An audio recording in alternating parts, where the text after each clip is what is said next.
우리가 화학 영역이 좀 끝났고요. 이제 남자 선생님께서는 물리 파트를 좀 나가지고 계실 거예요. 내일은 물리 파트를 하실 거고 태양 에너지 생성 그 부분. 그리고 이제 지구과학은 앞에 맨 이제 지구과학 선생님이 제일 초반에 지지세 그리고 표준화석, 시상화석 설명을 해드렸죠. 그리고 그 환경, 생물 다양성의 환경의 변화에 해당하는 부분 중에서 이제 진화와 자연 선택설이 살짝 남아있긴 해요. 근데 그 진화와 자연 선택설 부분들은 우리가 이제 양이 어렵진 않고 그런 부분이라서 충분히 다음 시간에 해도 짧은 시간에 끝낼 수 있을 것 같은데 70쪽부터 들어갈 오늘 생물 파트는 조금 더 이제 내용이 소프트해 보이지만 자료 분석이랄지 이런 것들이 좀 딥해 들어있는 부분이라서 제가 직접 설명을 해드린 게 나을 것 같아서 70쪽, 71쪽 그리고 76쪽까지를 건들 수 있다면 건드려 보는 걸 제가 목표로 오늘 중심도를 뺄 겁니다. 찍먹 말고 간단히 찍먹만 하면 안 되지. 디테일하게 들어가야지. 자, 일단 생물과 환경. 일단 생태계. 생태계가 뭐야? 환경이요. 그냥 환경인가? 생물도 있는 환경. 이제 생물이 유지가 될 수 있는 하나의 큰 시스템이라고 생각하면 되죠. 그래서 여러분이 초등학교 저학년 때, 초등학교 고학년 때 배웠을 수도 있겠지만 역할에 따라서 생산자, 소비자, 분해자 배웠던 기억나죠? 그래서 역할에 따라서 그렇게 그런 요소들을 우리는 생물 군집이라고 해요. 생물들이 살고 있는 생물 군집 역할에 따라서 일단 생산자, 그러니까 식물들이 그지? 광합성, 양분합성을 해줘야 되겠죠. 생산자가 이 생태계의 그 모든 1차 소비자, 2차 소비자, 3차 소비자에게 먹이를 제공해주는 거죠. 그죠? 그래서 최초로 생산자가 비데너지를 양분을 빛이라고 하는 걸 광합성을 통해서 유기양분들을 합성을 해줬기 때문에 그치? 유기양분을 합성을 해줬기 때문에 이 유기양분이 합성이 되어야지만 그치? 이 유기물을 또 누가 먹고? 소비자가 먹고 그죠? 화살표 흐름 잘 봐야 돼. 소비자가 먹고 그 다음에 생산자든 분해자든 얘가 이제 죽었어. 그러면 분해자는 소비자의 유기물들 또는 생산자가 이제 낙엽이 졌다거나 떨어지게 되면 그들의 유기물들을 분해자가 양분으로부터 이제 먹고 사는 거죠. 그러니까 최초로 이 생물군집이 유지가 되게끔 하기 위해서는 생산자가 일단 유기물을 만들어줘야 되고 그 유기물을 먹이사슬을 통해 생산자가 소비자가 먹거나 또는 1차 소비자가 먹고 1차를 2차가 먹고 2차를 3차가 먹고 이렇게 유기물들의 형태들로 에너지들이 흘러가는 거죠. 화학 에너지들이. 오케이? 그래서 빛이라고 하는 이 광합성이 잘 일어날 수 있게끔 해주는 생물 요소들이 적절하게 생산자에게 항상 제공이 돼줘야지만 전체적인 생물 시스템, 생물 군집들이 유지가 된다라고 판단할 수 있겠죠. 또는 광합성이 더 잘 일어나려면 빛뿐만 아니라 적당한 온도 필요할 거고, 그죠? 물도 필요할 거고, 그죠? 물이나 온도나 빛이나, 그죠? 또 뭐도 필요할까? 적당한 습도, 그죠? 그날의 온도 등등. 이것들 우리 뭐라 그래? 무기 환경 요소, 무기 요소 또는 환경 요소, 무기 환경 요소 이렇게 표현합니다. 이런 무기 환경 요소와 생물 군집이 아울러서 살고 있는 이 하나의 큰 시스템을 우리는 생태계라고 하는 거죠. 어렵지 않죠? 자, 그다음 이제 여기서 이제 조금 전공 수준에서 조금 어려운 용어들이 나올 수 있는데 물리를 배우는 친구들은 뭐 작용, 반작용의 법칙 해서 배웠을 거야. 내가 힘을 주고 그것들도 마찬가지로 나에게 반대의 힘을 줘서 작용, 반작용의 법칙이 있다라고 배웠던 것처럼 키워드는 똑같아. 작용이라는 키워드, 반작용이라는 키워드는 똑같은데 그 똑같은 키워드지만 생물에서 이제 접하는 용어들이 약간 달라. 즉 이런 무기 환경 요소들이 어느 곳이요? 이 무기 환경 요소들이 70쪽이시요. 자, 무기 환경 요소들이 생물에게 영향을 주는 것.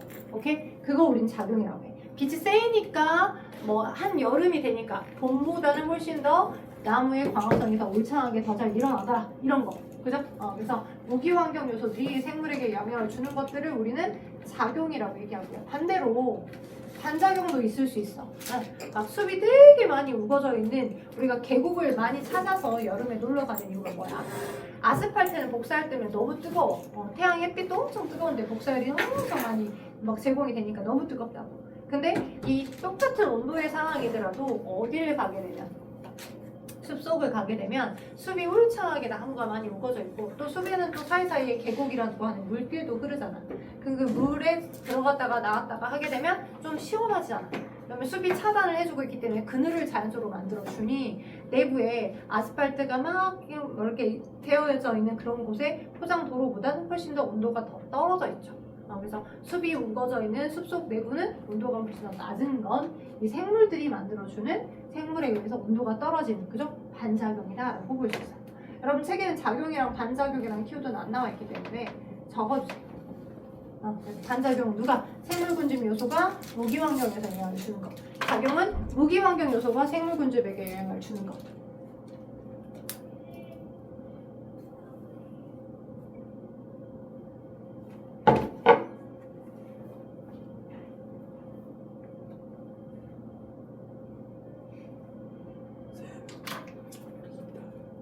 작용, 반작용. 갖고 와요. 자, 그 다음에 상호작용이라고 하여 생물들끼리 서로 영향을 주거니 받거니 하는 것 상호작용이 있습니다. 생물들끼리 서로 영향을 주거니 받거니 하는 것들을 우리는 상호작용이라고 할 수 있겠습니다. 상호작용. 됐죠? 오케이? 오케이. 그래서 이렇게 진행이 된다라고 보시면 될 것 같아요. 상호작용까지. 생산자, 소비자, 분해자 이런 식으로 작용, 반작용, 그죠? 작용, 반작용, 상호작용. 자, 그러면 상호작용에서 이제 간혹 가다가 예시로 나오는 것 중에 하나가 뭐가 있을 수 있냐? 자, 포식과 피식. 그죠? 왜? 피식은 이제 먹힌 놈이야. 포식은 먹는 놈이야. 그지? 상위 영역 단계에 해당하는 생물들. 그러니까 얘가 시라손이고, 얘가 눈신 토끼야. 물론 시라소니가 눈신 토끼만 먹고 살진 않겠지만, 그지? 그래서 먹고 먹히는 관계도 생물에게 영향을 주는 거고요. 서로 영향을 주는 거니까 상호 관계. 그다음에 상위 공생, 너도 좋고 나도 좋고, 그죠? 그다음에 너는 좋지만 나는 이익이 하나도 없는 편리 공생. 나는 이익도 손해도 아닌 편리 공생. 하나는 이익을 보는. 그다음에 기생. 이렇게 종류들이 또 여러 개 있으니까 이 정도로 기억해 두시면 되겠죠. 상호작용. 생물들끼리의 상호작용에서. 대표적인 상리공생, 너도 좋고 나도 좋고 상리공생의 대표적인 예가 뭐가 있을까? 기생충. 이 상리공생이니까 기생충은 나에게 얻는 이점이 뭘까? 나는 받는 이점이 뭘까? 기생충한테 다 뺏기는 것 같은데, 기생충 같은 경우는 기생이에요. 기생충만 이득을 받는 거고 나는 이 이득이 하나도 없고 손해만 보는 거니까. 악어랑 이거 기생충이고, 악어랑 악어살. 네. 그 다음 또 뭐 있어? 예를 들자면 그 흰동갈이랑 말미잘 사이 틈에 흰동가리가 들어가게 되면, 그지? 말미잘 입장에서 나의 밥이 왔어 하고서 밥을 좀 이렇게 그 흰동가리 주변에 묻어있는 여러 동물성 플랑크톤을 밥으로 먹을 수 있는 거니까 말미잘은 좋은 거고, 흰동가리는 은시차를 제공받는 것이기 때문에 큰그 생선들로부터 자기가 이제 숨을 공간을 제공받는 것이기 때문에 이제 숨어 있을 수 있겠죠. 그런 게 상리공생이에요. 흰동가리랑 말미잘. 그리고 또 뭐 있냐? 두 가지 기억하셔야 돼요. 말미잘과 흰동가리. 그리고 상해공생의 뿌리혹 박테리아랑 콩가시물. 뿌리혹 박테리아랑 콩가시물. 원래 콩가시물이 이제 완두콩, 땅콩들, 얘는 질소가 부족한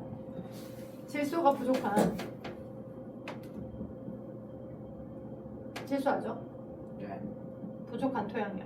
질소가 부족한 토양인데도 얘가 되게 잘 자라더라. 어떻게 질소가 부족한데? 왜 질소는 동물의 단백질이나 식물의 단백질이나 식물의 뉴클레오타이드의 주 재료잖아. 인, 당, 염기, 핵산의 주 재료가 되는 부분이기 때문에, 그래서 질소는 항상 모든 동물에게도 식물에게도 늘 공급이 돼야 돼. 충분하게. 근데 걔네들이 잘 자리를 잡고 있을 수 있는 이유를 봤더니, 자, 여기에 지금 막 이렇게 혹이 생겨져 있더라고. 그러면 이게 지금 이 혹이 뭔가, 혹의 정체를 봐봤더니 박테리아들이 막 모여서 박테리아들이 군체처럼 이루고 있는 건데, 그러면 그 혹처럼 마치 암세포처럼 혹처럼 막 나와져 있는 이 부분들이 뭔가 얘에게 안 좋은 점을 줄 수 있을 것 같았는데, 연구를 해봤더니 오히려 토양 속에 존재하고 있었던 이 질소가 부족한 토양에 공기 중에 있는 뿌리옥 박테리아는 공기 중에 있는 무엇을? N을, 질소기질 제일 많잖아요. N2를 NH4+로 아모늄이온으로 바꿔서 만들어줘. 오케이? 그래서 아모늄이온으로 만들어서 식물에게 제공을 해주는 거야. 식물들에게 이용을 하도록 돼요? 그래서 이걸 질소 고정 과정이라고 합니다. 뿌리옥 박테리아 안에서 일어나는 질소 고정 과정. 이따 쓸 시간 드릴 거예요. 적어주세요. 근데 꼭 콩과슴. 근데 이 질소 고정 과정을 지금 이 콩가식물에 붙어있는 얘네들 이렇게 혹처럼 막 이렇게 벌쳐져 있는 얘네들이 이렇게 하게끔 대주는 거고 해주는 거고 동시에 마찬가지로 이제 식물은 상리공생이니까 이 암모늄이온을 쉽게 공급받았잖아 얘 덕분에. 그래서 질소를 충분히 공급받았잖아. 그럼 얘한테 줘야지 뭘 주겠어. 열심히 광합성 해서 광합성에가 쌓인 유기약물들을 콩가식물들은 광합성 약물들을 제공해 주는 거죠. 광합성 유기물을 누구에게? 박테리아, 콩가식물에게. 아니 콩가식물에 뿌리박테리아에게. 서로 좋은 거죠? 나는 유기물을 공급을 쉽게 받을 수 있고 그지? 먹을 수 있는 밥, 양분들을 쉽게 공급받을 수 있고 너 식물들은 아모늄이온을 쉽게 공급받을 수 있고 이렇게 그래서 서로 좋은 공생관계를 상리공생이라고 해요. 상리공생. 편리공생은 뭐냐면 나는 이득도 손해도 없는 거 이제 한쪽은 이득을 받는 거 바닥거북이랑 빨판상어. 빨판상어는 이제 지느러미의 힘이 좀 약해요. 네, 마치 배 쪽에 흡착판 같은 게 약간 있어. 그래서 바닥거북이의 등에 타 이렇게 바닥거북이 이렇게 움직이고 있으면 이렇게 대충 그렸어요. 바닥거북이 이렇게 가고 있으면 여기 등에 올라타가지고 같이 가는 거야. 그냥 가거라 하고서 그리고 가고 떨어져 나오는 거지. 빨판을 이렇게 빼가지고. 근데 이제 바닥거북이한테 택시비를 준다거나 대리비를 준다거나 돈을 지불은 하지도 않고 얘만 이용하는 거죠. 네. 그래서 한쪽만 이득을 보는 거고 얘는 이득도 손해도 아닌 거. 그게 편리공생. 그죠? 그래서 이득 관계로 보면 얘는 윈윈이고 얘는 한쪽은 이득인데 여기는 내용 무고. 그죠? 플러스 마이너스요 기생. 네, 기생은 그렇지. 한쪽은 손해지. 기생충. 내 몸에 유기약물을 뺏어가 버리니까 원치 않았는데. 그쵸? 자, 이렇게 보시면 돼요. 한쪽은 이득, 한쪽은 손해. 자, 그래서 상리공생에 대한 관계까지도 좀 설명을 했고, 자, 그 다음 생태계를 구성한 요소까지 설명을 해드려 봤습니다. 자, 그렇다면 본격적으로 우리가 뭐 해갈 거냐? 자, 그러면 이 여러 가지 환경적 요소들 중에서 하나하나씩 세부적으로 꼬치꼬치 한번 나눠서 한번 들어가 보자. 뭘 들어가 보냐? 첫 번째, 빛에 의해서 생물들이 어떻게 영향을 받아서 작용을 받아 적응을 했는지. 빛과 생물, 그죠? 빛과 생물. 일단 빛에 의한 영향을 크게 받는 게 소비자겠어요? 생산자겠어요? 생산자겠죠. 그래서 식물이 어떻게 적응했는지를 연구를 해봤더니 자, 첫 번째, 식물은 정말 똑똑하구나. 식물이 양분을 많이 잘 저장할 수 있어야지만 그 양분들이 또 결국 1차 소비자, 그러니까 식물 스스로를 생존하게끔도 하지만 1차 소비자, 2차 소비자를 거쳐서 흘러갈 수 있잖아.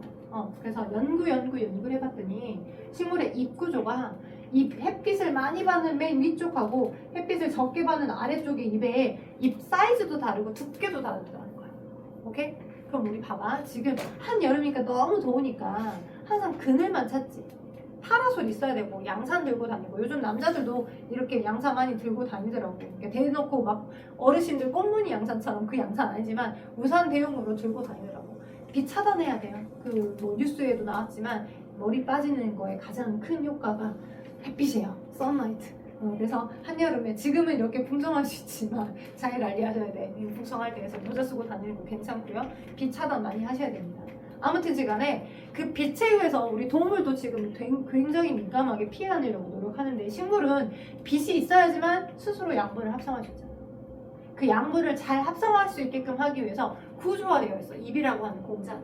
어떻게? 이 잎이라고 하는 잎이 풍성하게 무성하게 많이 존재하는 이 여름의 이 시기에 전체적으로 식물이 많은 양분을 만들어서 저장을 할 수 있거든요. 근데 맨 위에 있는 잎들이 예를 들어서 이면적이 이렇게 넓어. 네, 표면적이 넓어. 그래서 자체적으로 민승아 아래 잎들에게 계속 그늘을 주는 구조라고 생각해보자. 그러면 전체 잎들이 광합성을 하는 효과가 높을 수 있을까? 안 되겠지. 그지? 만약 이 맨 위에 있는 상층부에 있는 잎들이 면적의 크기가 넓어가지고 아래 있는 잎들은 면적의 크기가 작아. 그러면 이 태양으로부터 오는 직사광선을 여기 위에 애들만 많이 몰아서 받는 거고 아래쪽의 잎들은 골고루 모든 빛들을 다 공급받아서 양분을 다 많이 만들 수 있는 구조가 아닐 거잖아. 그치? 이렇게 구조가 되어 있지는 않더라고. 오케이? 상대적으로 항상 관찰해 보니까 어떻게 되어 있냐면 상층부의 잎은 잎면적에 이게 좁아요. 잎의 표면적이 좁고요. 오히려 두껍고요. 이 두께감은 내가 만졌을 때의 두께감이 아니야 절대. 현미경상, 광학 현미경상으로 나눠서 해부를 관찰해봤을 때의 그 두께감이야. 오케이? 오케이? 그래서 좀 두꺼운 편이고, 그리고 반대쪽에 아래쪽에 잎들은 이면적이 넓어. 이면적이 넓고 상대적으로 여기가 얇은 편이에요. 돼요? 얇고요. 오케이? 그러면 이 단면을 잘랐을 때 어떤 조직을 가지고 있냐면, 여러분 기억하실 거, 모든 식물세포는 엽록체를 갖고 있을까요? 그렇지 않을까요? OX. X 아니. 아니요. 아니라고 얘기한 이유는 어떤 근거로? 그 뭐지? 식물세포는 모두 엽록체를 갖고 있다. OX. 그 X가 일단 정답. 대표적으로 엽록체를 안 갖고 있는 기공. 식물세포도 있어요. 기공은 식물세포가 아니죠? 그래요? 기공은 식물세포가 아니고 아니었어요. 양파 표피세포. 기공은 공변세포들에 의해서 만들어진 벌어진 틈이지. 세포는 아니지. 기공이 세포는 아니야. 공변세포에 의해서 공변세포. 공변세포들에 의해서 만들어진 틈이고, 공변세포는 엽록체를 안 갖고 있었나? 네. 공변세포는 엽록체를 갖고 있었고요. 공변세포 옆에 있는 표피세포가 엽록체가 없어요. 양파 봐봐. 녹색이야? 겉에 껍질 벗겨내면 안쪽은 다 투명하잖아. 그지? 양파 거의 투명하잖아요. 양파는 표피세포들이 모여있는 그 표피세포의 양분이 저장된 형태로 모든 식물세포가 다 엽록체를 갖고 있진 않고요. 잎도 앞에 한 층하고 잎 뒷면에 한 층들은 엽록체를 안 갖고 있고 핵만 가지고 있는 핵만 가지고 있는 표피세포들이 모여있는 표피세포 층입니다.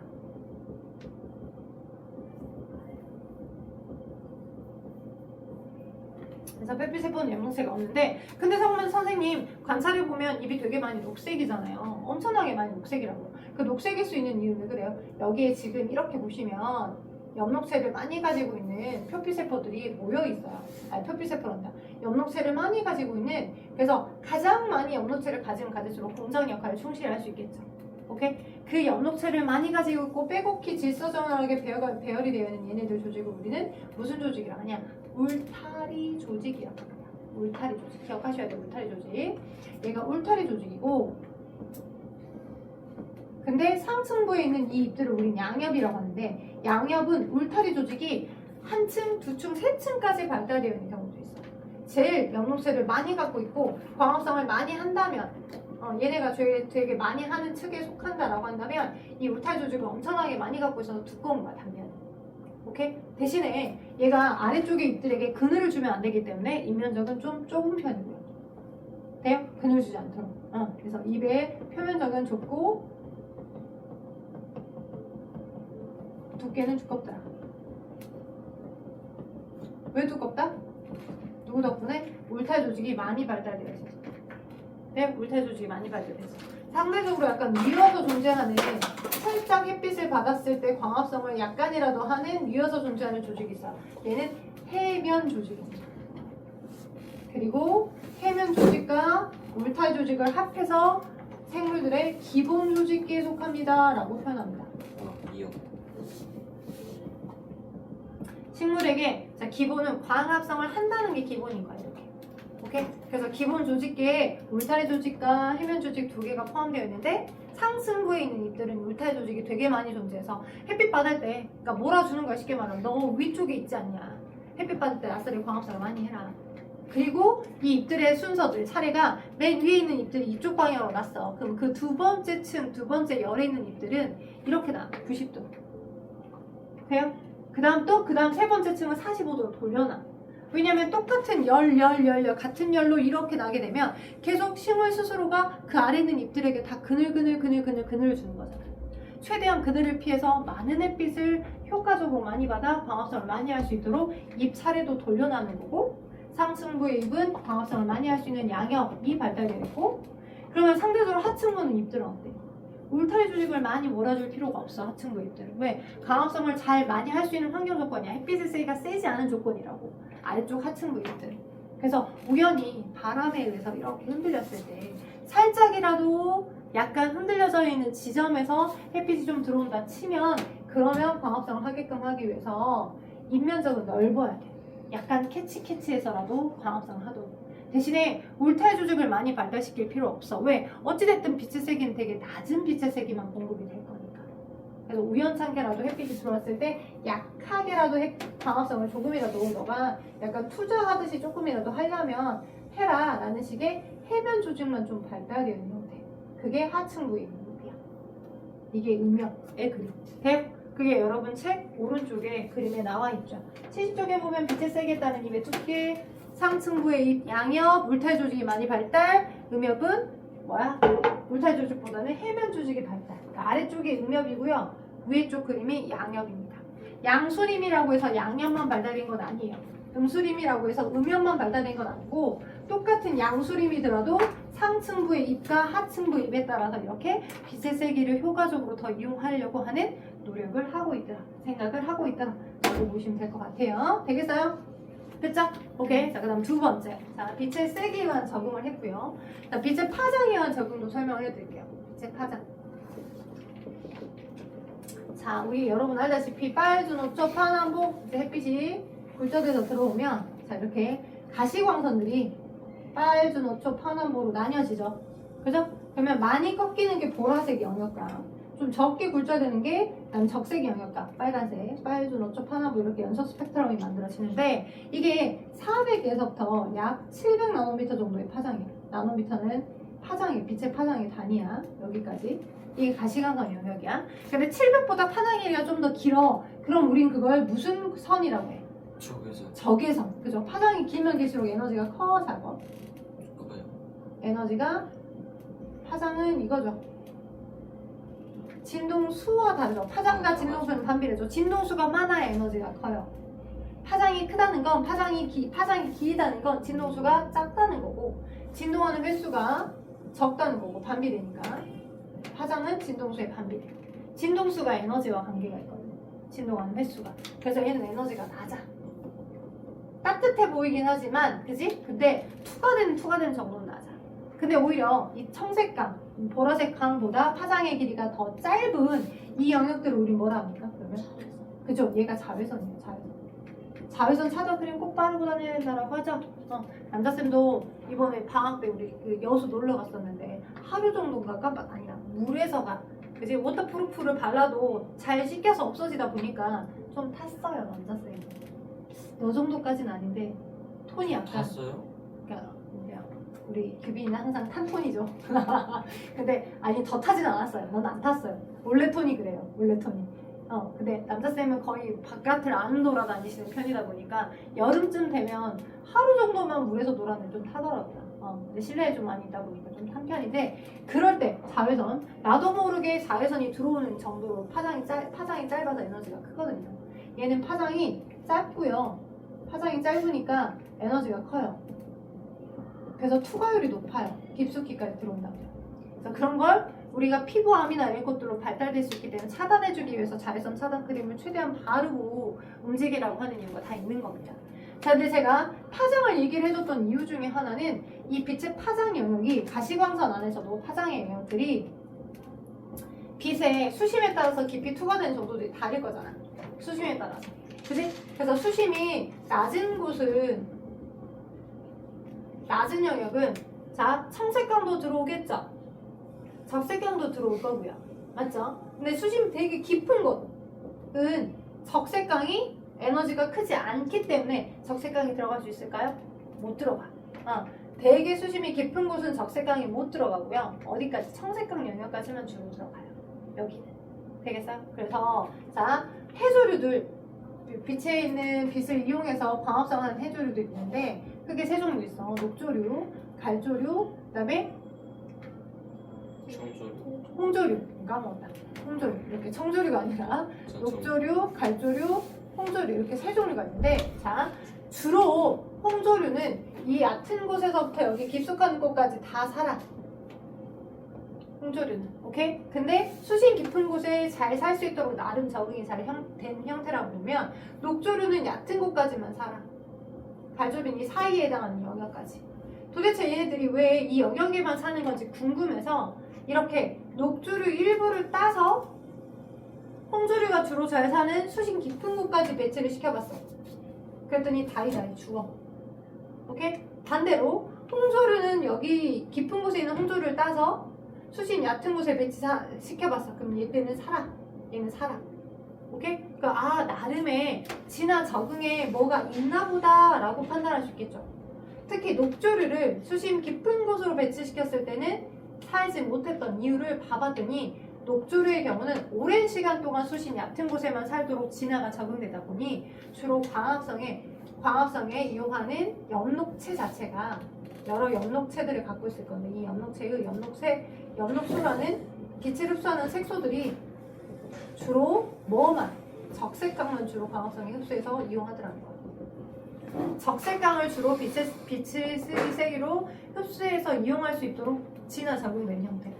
그러니까 적색강만 광합성의 재료로 이용할 수 있는 형태의 엽록체를 갖고 있는데 그 얘네들을 깊숙한 곳으로 이동시키게 되면 적색강이 깊숙한 곳까지 못 들어오죠.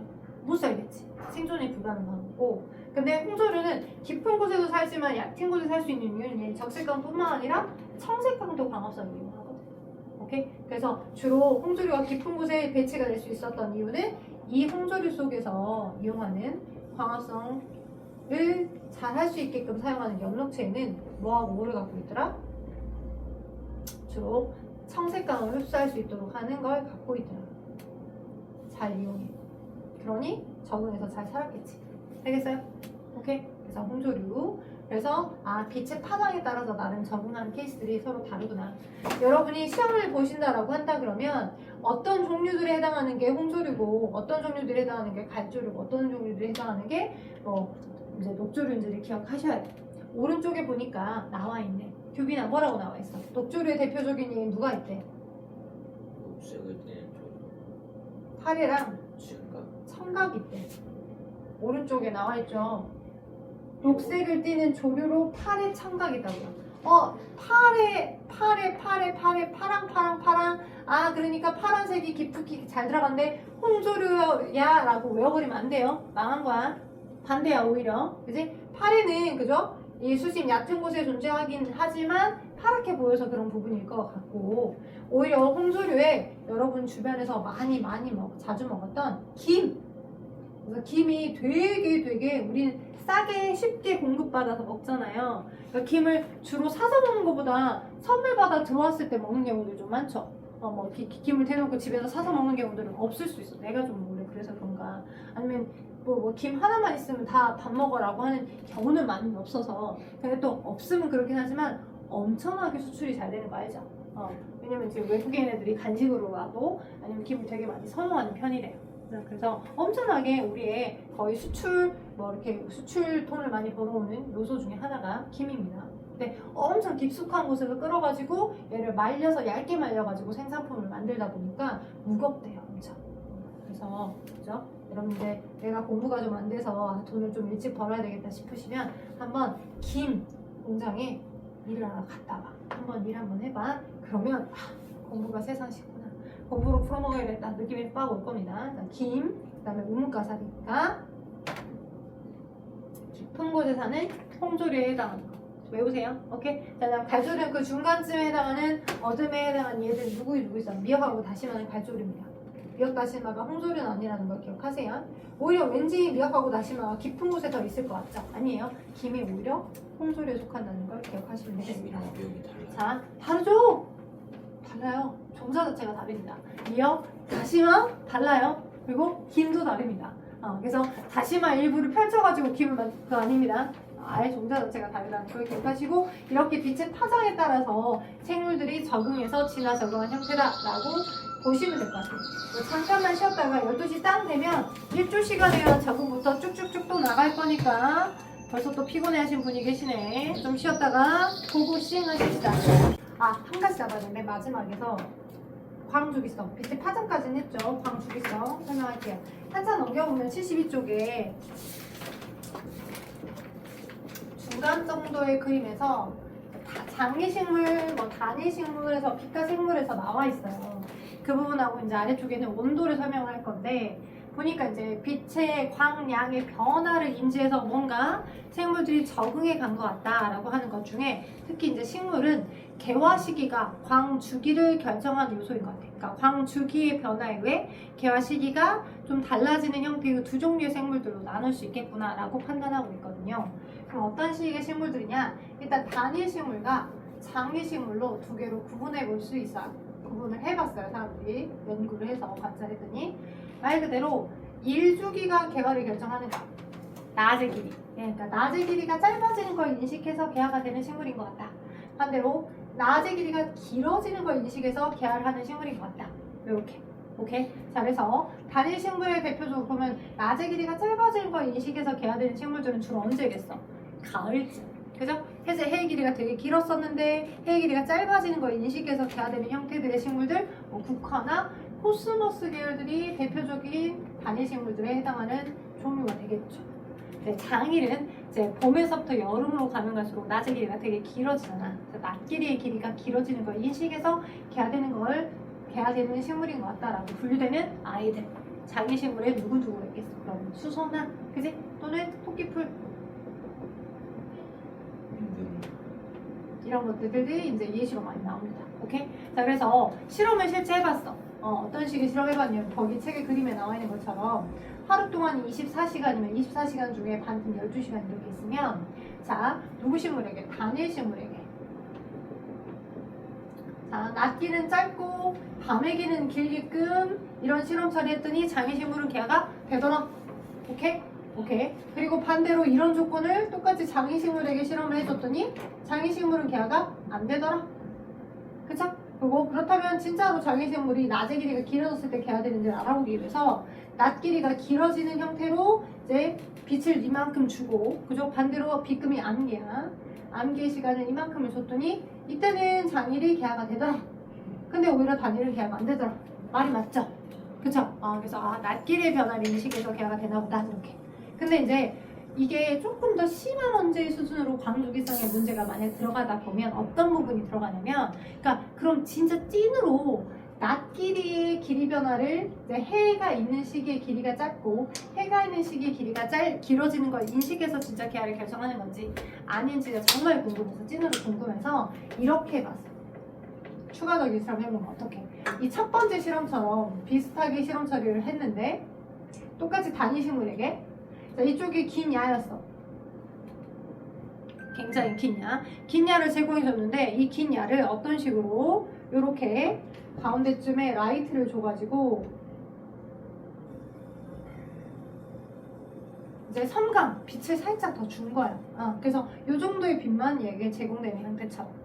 오케이? 그래서 자, 낮의 길이가 진짜 짧아야지만 개화되는 식물과 똑같은 이 단위 식물에게 동일하게 이 실험 처리를 해줬더니 진짜 본질적으로 낮 길이가 짧아지는 것만을 인지해서 개화를 결정하는 실질적인 요인이었다라고 하면 낮 길이가 짧은 게 똑같잖아요. 그지? 그렇기 때문에 이 똑같은 변인이 절대적으로 개화를 결정해준 요인이었다라고 하면 이게 똑같기 때문에 개화가 됐었어야 해. 맞지? 근데 이 세 번째 실험을 처리를 해줬더니 실험 결과값이 넌 개화가 안 돼. 장이식물은 반대로 개화가 돼. 이렇게. 오케이? 장이식물은 반대로 개화가 돼. 이게 뭐지? 해석을 해봐야 되겠지. 자, 이 첫 번째 실험하고 세 번째 실험을 비교를 하는 거야. 첫 번째 실험과 세 번째 실험에서 낮의 길이가 짧아진다라고 하는 건 똑같은 조건인데 차이는 뭐야? 여기 이 부분이 차이지. 그치? 그래서 실질적으로 개화를 결정하는 건 단위 식물의 경우는 이 일 조건이 아니라 길어진 야 조건이야. 지속적으로 긴 야가 제공이 되어졌을 때 개화가 되는 거고, 오케이? 근데 이 지속적으로 긴 야가 라이트에서 한번 끊겨버리니 그 전 것까지는 누적되지 못하고 사라져버리니 요 정도의 야만 제공된 거랑 똑같은 거라고. 이 단위식물에게 요 정도의 야만 제공된 거랑 똑같다고. 그러니 당연히 단위식물은 개화가 안 돼버린 거지. 그죠? 오케이? 그러니까 본질적으로는 이 단일 조건에 반대로 장야, 지속적으로 긴 장야 조건이 제공돼야 얘는 개화가 되는 식물인 거야. 실질적으로. 근데 이름을 이미 분류를 이렇게 단위식물이다, 장기식물이다 라고 이제 지정해놓고 얘기를 하고 있기 때문에 얘를 이름을 변경하기 귀찮고, 그죠? 짜증도 나니까. 그래서 그냥 이걸 그대로 쓰고 있는 것 뿐이지. 그러다 보니 이런 추가적인 걸 분석하게끔 나오면 친구들이 더 오히려 어려워해서 틀리는 경우도 있는 거죠. 그래서 이따 쓸 시간 줄 거니까 그려놔야 돼. 마지막 세 번째 거 실험. 자, 그리고 똑같이 장애 식물인은 왜 개화가 되는 거냐? 언제? 단야니까 개화가 되는 거야. 지속적으로 긴 야가 아니라 끊김이 없는 야 조건이 좀 짧았을 때 개화가 되는 식물인 거야. 그래서 이럴 때는 야가, 이럴 때는 얘가 개화가 됐잖아. 그지? 오케이? 그래서 지금 얘처럼 첫 번째 실험처럼 세 번째 실험을 처리를 해줬었을 때 얘가 개화를 결정하는 근본적 요인이 얘가 짧은 야가 제공이 된 거였었다. 그러면 얘가 짧은 낮이니까 개화가 똑같이 안 됐어야 되는데 개화가 돼버렸잖아. 차이는 어디 있었어? 여기. 차이를 준 부분이 개화의 결정적 요인인 거지. 그래서 지속적으로 긴 야가 제공이 됐을 때는 개화가 안 돼. 짧은 야가 제공이 됐을 때는 개화가 돼. 짧은 야가 섬광설에 의해서 짧은 야가 제공이 되니까 개화가 된 거야. 이렇게. 돼요? 그래서 얘도 단야 조건인데 개화가 되더라. 이거 적어주세요. 아래 거, 요 두 개는 그림에 나와 있으니까 아래 거 조건을 추가로 써주시고, 그래서 근본적으로는 낮의 길이 변화가 아니라 근본적으로는 낮의 길이 변화가 아닌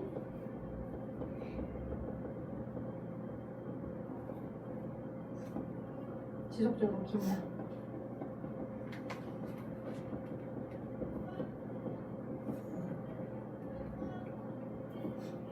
이 되더라.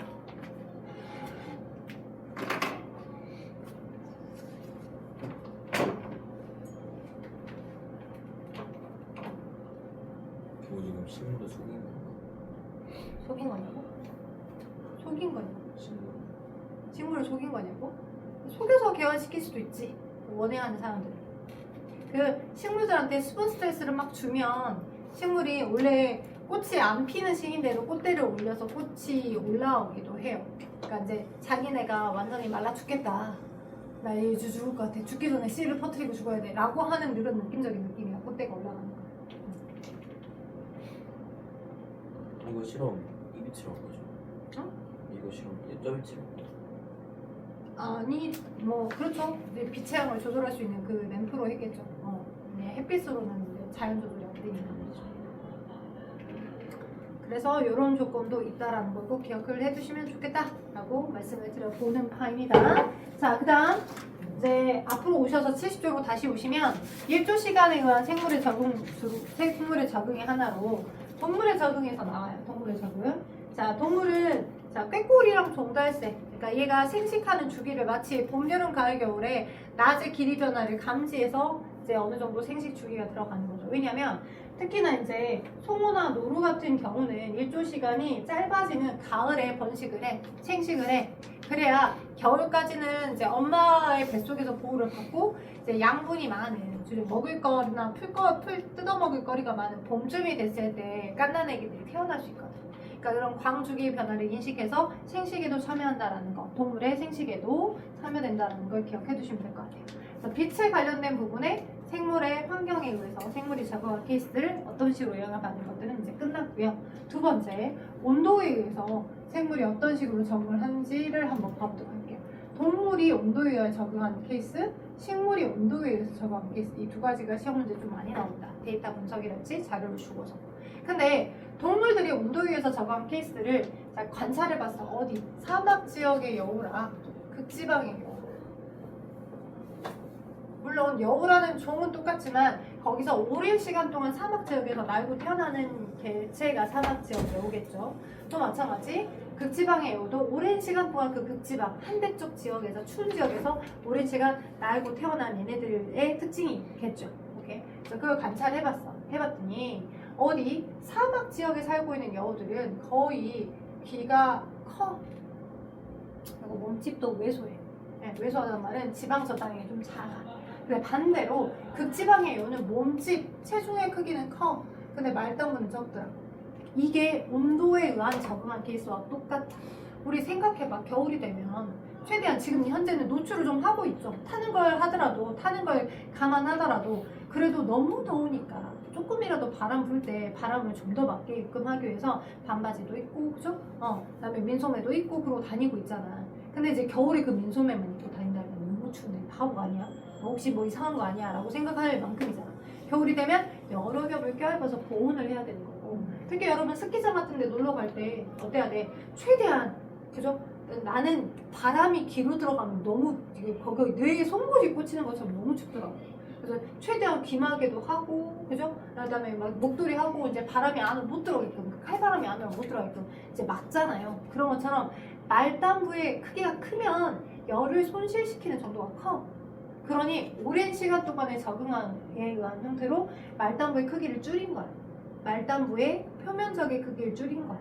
오케이? 물론 사막여우가, 그지? 뭐 이렇게 비행기 타고, 그지? 어디 뭐 이렇게 동물원으로 여기로 갔어. 극지방으로 간다고 해서 그 온도에 바로 적응할 수 있을까? 안 되지. 다음날 갑자기 스스로 셀프로 귀를 작게 해가지고 막 추우니까 막 짧아져. 그건 아니야.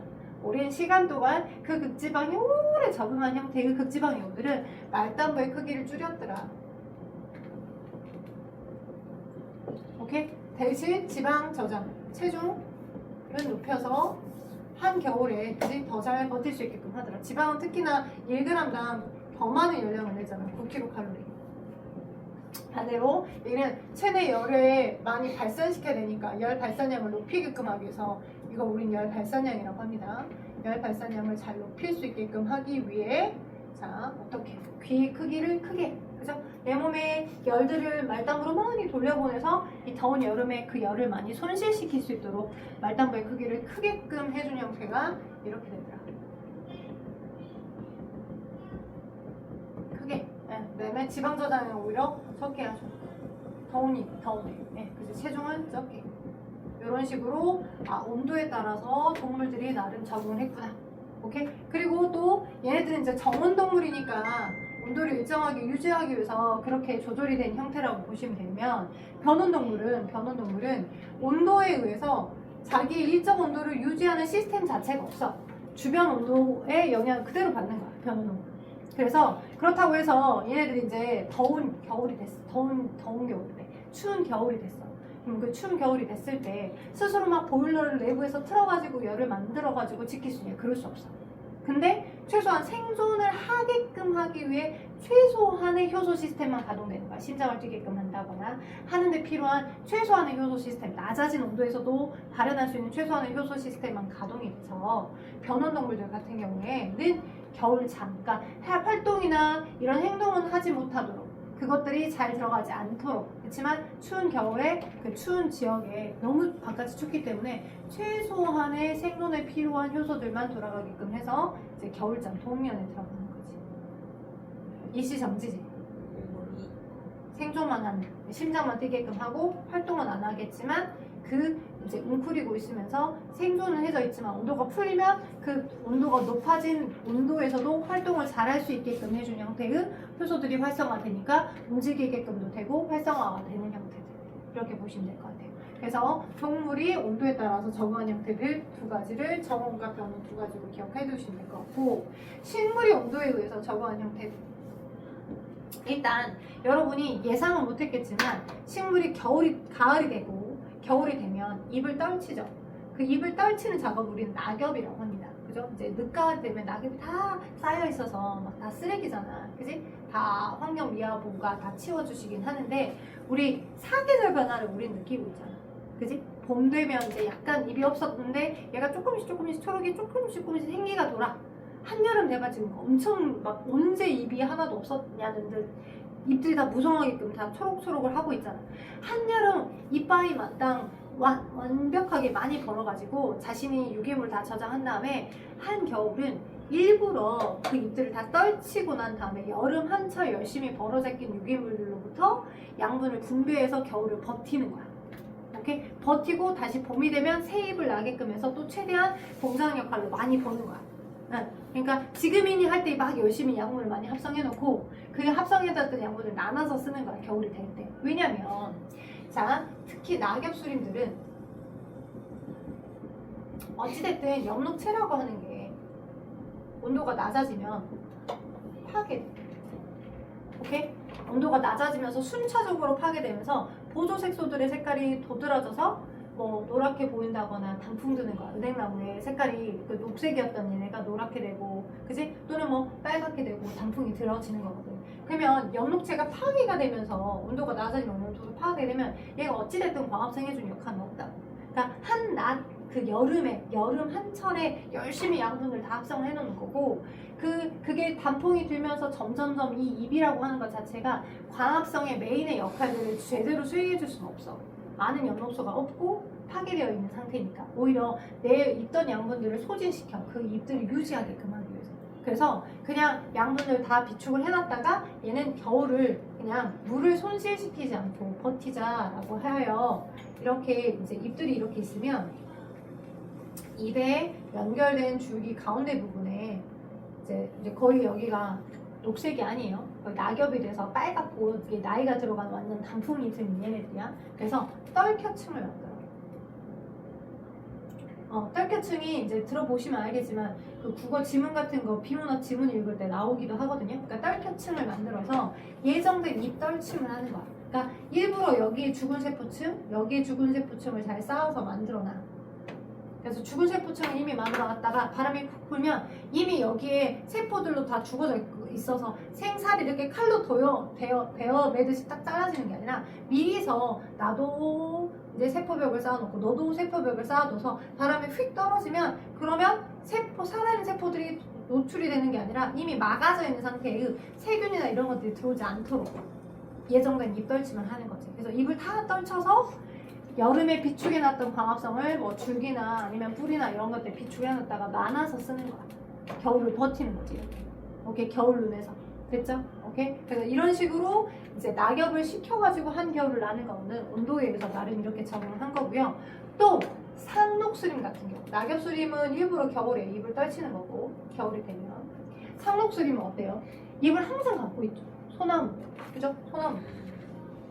겨울에도 이 소나무들은 잎을 안 떨치고 여전히 이 녹색의 잎들, 녹색이 약간 갈변되긴 해. 잎은 안 떨치고 있지만 걔네들 그대로 갖고 있고 그 위에 눈이 막 쌓여있잖아, 한겨울 날 때. 그지? 그런 상록수림들은 어떻게 겨울을 나냐 연구를 해봤더니 자료가 있어. 어떤 자료가 있냐면 결론부터 먼저 말씀드리자면 혼합물의 특징을 이용한 겁니다. 순수한 물은 몇 도에서 얼어요? 물 몇 도에서 얼어요? 0도에서 얼죠. 근데 물에 뭐가 많이 섞여 있어. 염류가 많이 섞여 있어. 바닷물 잘 얼어요? 안 얼죠. 강물은 어느 정도 본 적이 있을 거야. 강물은 여러 염류가 많이 섞여 있는 편은 아니니까. 영상은 뭐 하구가 얼었다거나 이런 건 있을 거야. 거기 가서 이제 썰매를 탄다거나 그럴 수 있어. 근데 바다랑 연결된 뭐 동해바다 가운데가 얼었다거나 그런 적은 들은 적이 없을 거야. 왜? 얘네들은 염류가 되게 많아서 혼합물 상태거든. 그래서 혼합물로 많이 되면 될수록 순수한 물보다 그지? 혼합물이 되면 될수록 어느 점이 낮아져요. 잘 안 얼어요. 그와 비슷한 원리로 오케이? 식물이 이렇게 자 여기 지금 여기다 쓰면 잘 안 보이겠구나. 여기 가운데다 써줄게. 여러분이 그림 그려야 되니까 자 식물들을 관찰해봤더니 11월, 12월, 1월, 2월, 3월, 4월, 5월, 6월 이렇게 될수록 자 식물 세포가 있어. 그러면 이렇게 핵이 있겠지. 이거 엽록체가 있겠지. 엽록체에 녹말이 저장되어 있는 함량이 높을 거야. 근데 저장된 녹말의 함량보다 겨울이 되면 될수록 녹말의 양은 줄어드는데 이 세포질에 돌아다니는 포도당의 함량은 많아지더라. 오케이? 그럼 세포질에 돌아다니는 포도당의 함량이 많아지게 되면 어쩌겠어? 세포질에 돌아다니는 포도당의 함량이 많아지면 포도당이 없는 것보다 혼합물 상태가 되어 있고 이 세포가 잘 얼지 않겠죠. 그죠? 삼탑이 높여져서 얼지 않겠죠. 그래서 용질의 함량을 높여가지고 호농도가 되게 하는 거지. 혼합물 상태처럼. 그럼 어느 점이 낮아진다. 잘 얼지 않는다고. 오케이? 그래서 관찰해봤더니 시간이 흘러갈수록 녹말의 함량은 감소가 되는데 녹말 어디? 엽록체 속 녹말 오케이? 근데 시간이 흘러갈수록 어디에? 겨울이 되니까 세포질의 포도당 함량은 증가되더라. 그 덕분에 삼투압도 늘어나더라. 자, 적어주세요. 어디? 그려주세요. 71쪽 맨 위 공간에다가 한번 그려주세요. 저거. 하나중 이번에 시험 많이 합격했다더라. 3명? 3명 합격했다던데 3명인가 4명인가? 아, 시험이 있어. 형이 합격을 해서 형이 합격했어? 축하해요. 형이 하나 중이었구나. 네. 그래. 3명이가 합격했다더라고. 3명인가 4명? 정확히 이름 좀 헷갈려. 많이 하긴 했는데 아마 1차, 2차에서 한 명 떨어지고 3차에서 한 명 떨어지고 2명 떨어지고 다 붙었을걸요? 아 그래. 근데 내가 보기에는 그 하나중 합격한 친구가 있어가지고 전달 듣기로는 하나중 3학년이네 맞지? 몇 명 합격했지? 아직은 모르겠어? 아 그래 그러니까 막 이렇게 막 붙여놓는 편도 아니더라고 하나중이 뭐 우리 몇 명 합격했어 막 붙여놨든 프랭카든 붙여놓은 편은 아니더라고. 개인의 즐거움이 형이 있으면 아는 사람만 형 포함해서 3명 형 포함해서 3명이야? 형 포함해서 그럼 4명이겠네. 그쯤 될 것 같아. 4명쯤인 것 같아. 4명쯤. 그래서 이번에 결과가 더 좋게 나온 것 같아. 잘한 것 같아. 아무튼 우리 시험 대비가 9월 달부터 들어갈 것 같아. 9월부터는. 그러니까 이제 너무 긴 친구들도 있고 거의 이제 26일부터 25일부터 시험 들어가는 친구들은 시험 대비 지금 들어가셔야죠 라고 하는데 그럼 너무 갭이 한 7주 정도 차이가 나가지고 우리가 일단은 다음 주 이제 9월 달부터는 시험 대비가 들어갈 건데 개인적으로 공부하고 계신 분들은 이미 하고 계시는 거니까 이미 들어갔다라고 생각하고요. 쭉쭉쭉 이제 학습해서 들어가면 좋을 것 같아요. 아직 범위가 확정적으로 다 나온 편은 아니잖아. 예, 여기가 들어가는 학교들도 있다 보니까 설명을 좀 해드려야 될 것 같아서 하고 있습니다.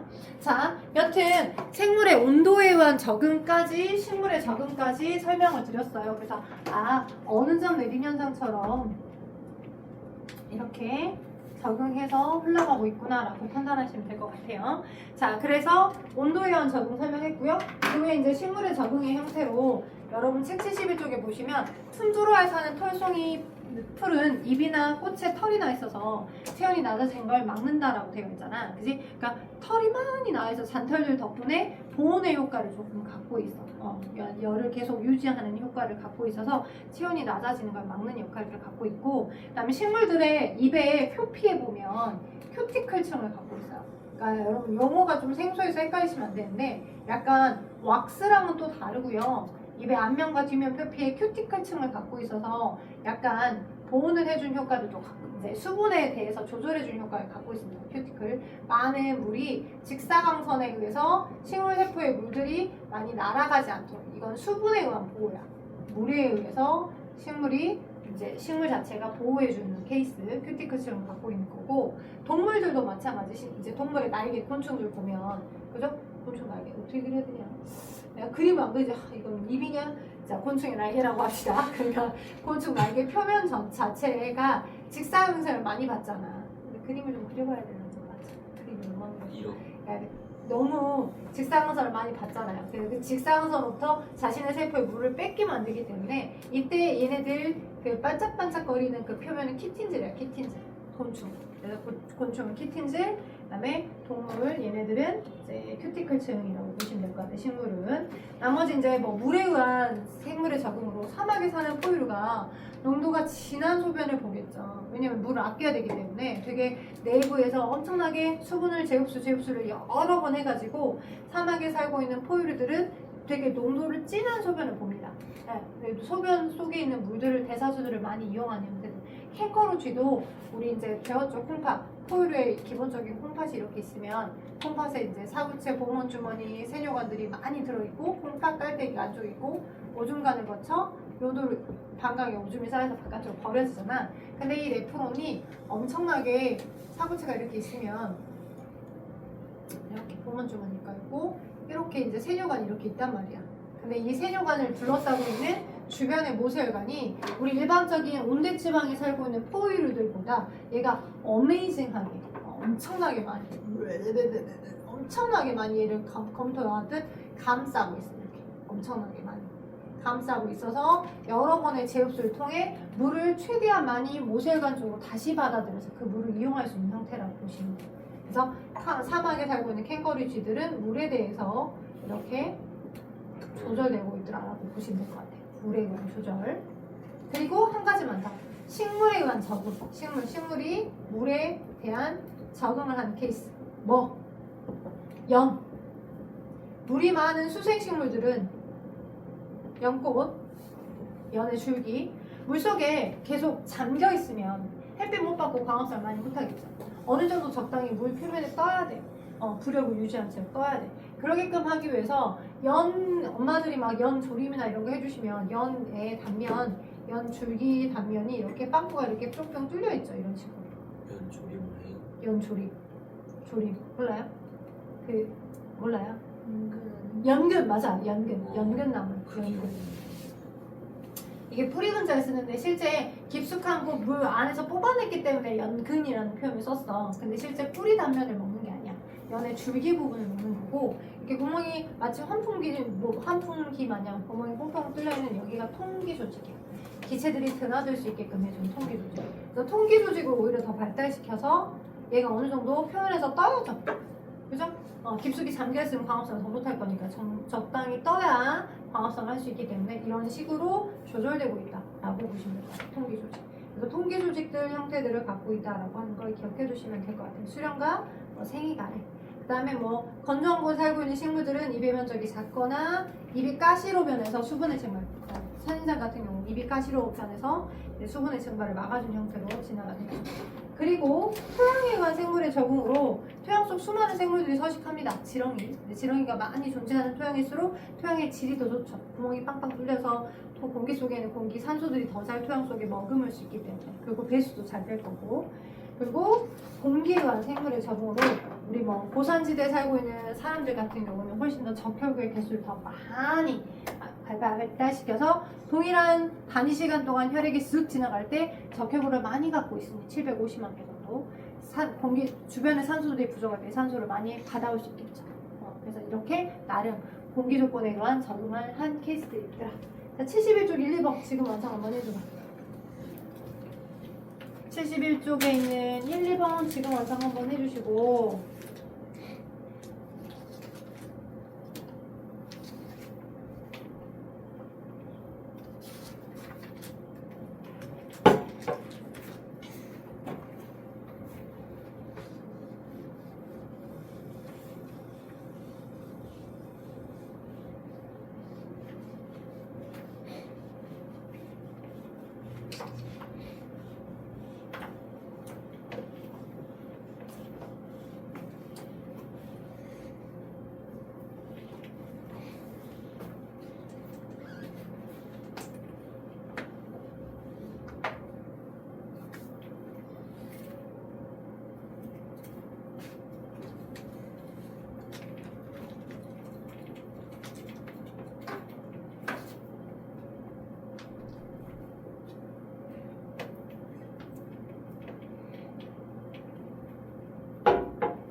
그럼 만약 사람이 화성 같은 데서 적응을 하면은 화성? 그럼 폐가 그렇게 적응하면은 적혈구가 수를 그럼 지구로 들어오면은 과산소증을 가보기도 어렵긴 하겠지만 그게 쉽게 적응 안 될까 모르겠어요. 만약에 일단 기압 차이가 가장 크기 때문에 그죠? 그리고 이걸 우주복을 벗고 있을 수가 없잖아. 이프 생각하기 싫은 if인데 불가능한 if잖아. 이거는 불가능한 if니까. 자 볼게요. 71쪽에 해당하는 1번부터 2번 답 한번 푹 달아봅시다.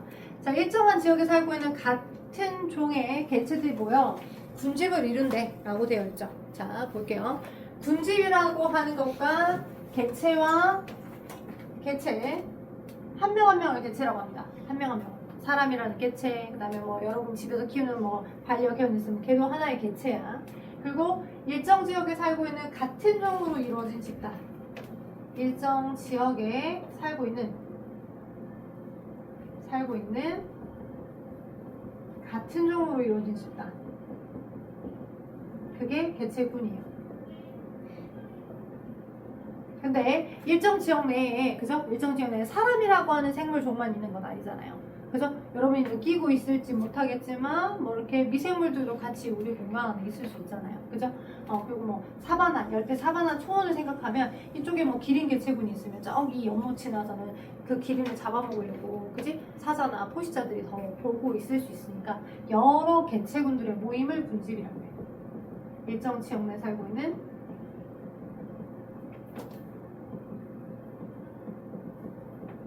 개체군들의 집합.